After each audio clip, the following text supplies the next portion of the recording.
Why was Austria Hungary so weak? A major reason lies in its extreme ethnic diversity. The empire was a patchwork of over a dozen major ethnic groups: Germans, Hungarians, Czechs, Slovaks, Poles, Ukrainians, Romanians, Serbs, Croats, Italians, and more. Each group had its own language, culture, and ambitions. The government struggled to maintain unity as nationalist movements grew stronger, making it difficult to build a cohesive identity or centralized control. After the Austro Hungarian Compromise of 1867, the empire was divided into two semi-independent entities: Austria and Hungary. Each had its own parliament, government, and policies, but shared a monarch and foreign policy. This dual monarchy arrangement made decision-making inefficient. It also led to constant rivalry between Austrian and Hungarian interests, weakening the state's ability to function as a united power. Why was Austria-Hungary so weak militarily? Despite having a large army on paper, it was poorly trained, under-equipped, and plagued by language barriers among its multinational soldiers. High-ranking officers were often chosen based on noble lineage rather than merit. In World War I, the Austro-Hungarian army suffered repeated defeats against better prepared enemies like Serbia, Russia, and Italy. Austria-Hungary's economy was uneven. While regions like Bohemia and Vienna were industrialized, much of the empire, especially in the east and south, remained rural and underdeveloped. Hungary lagged in modern infrastructure,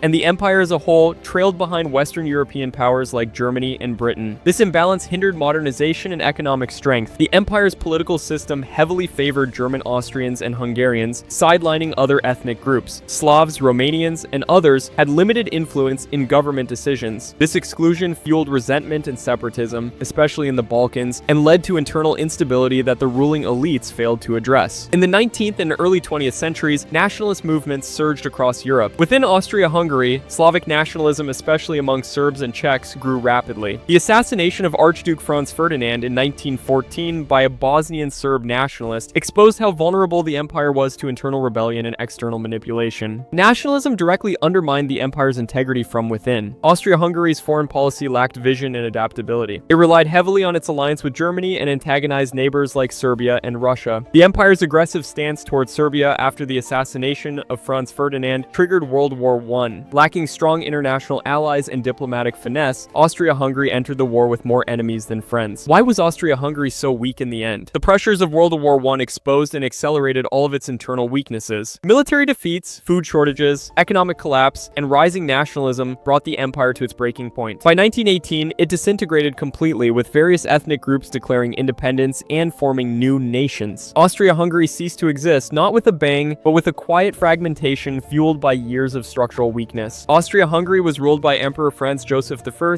for nearly 7 decades. While he was a symbol of stability, his leadership style was rigid and outdated. As the world modernized politically and socially, the monarchy clung to old aristocratic traditions and resisted necessary reforms. This stagnation frustrated younger generations and reformist politicians, leaving the empire stuck in the past while the world moved forward. Another overlooked reason why Austria-Hungary was so weak was the uneven spread of industrial development. While the Austrian regions, especially Vienna and Bohemia, experienced some industrial growth, many parts of Hungary, Galicia, and the Balkans remained largely agrarian. Rail networks were limited, especially near the frontiers, making troop mobilization and supply chains inefficient during war. This industrial imbalance severely affected the empire's wartime capabilities. Foreign influence played a subtle but significant role in weakening Austria-Hungary. Neighboring powers like Russia supported Slavic nationalist movements within the empire, particularly among Serbs and Ukrainians. At the same time, Germany, Austria-Hungary's strongest ally, often overshadowed the empire's decision-making during World War I. Internally, spies, defectors, and rebellious nationalist groups weakened morale and contributed to a sense of division even during critical wartime moments.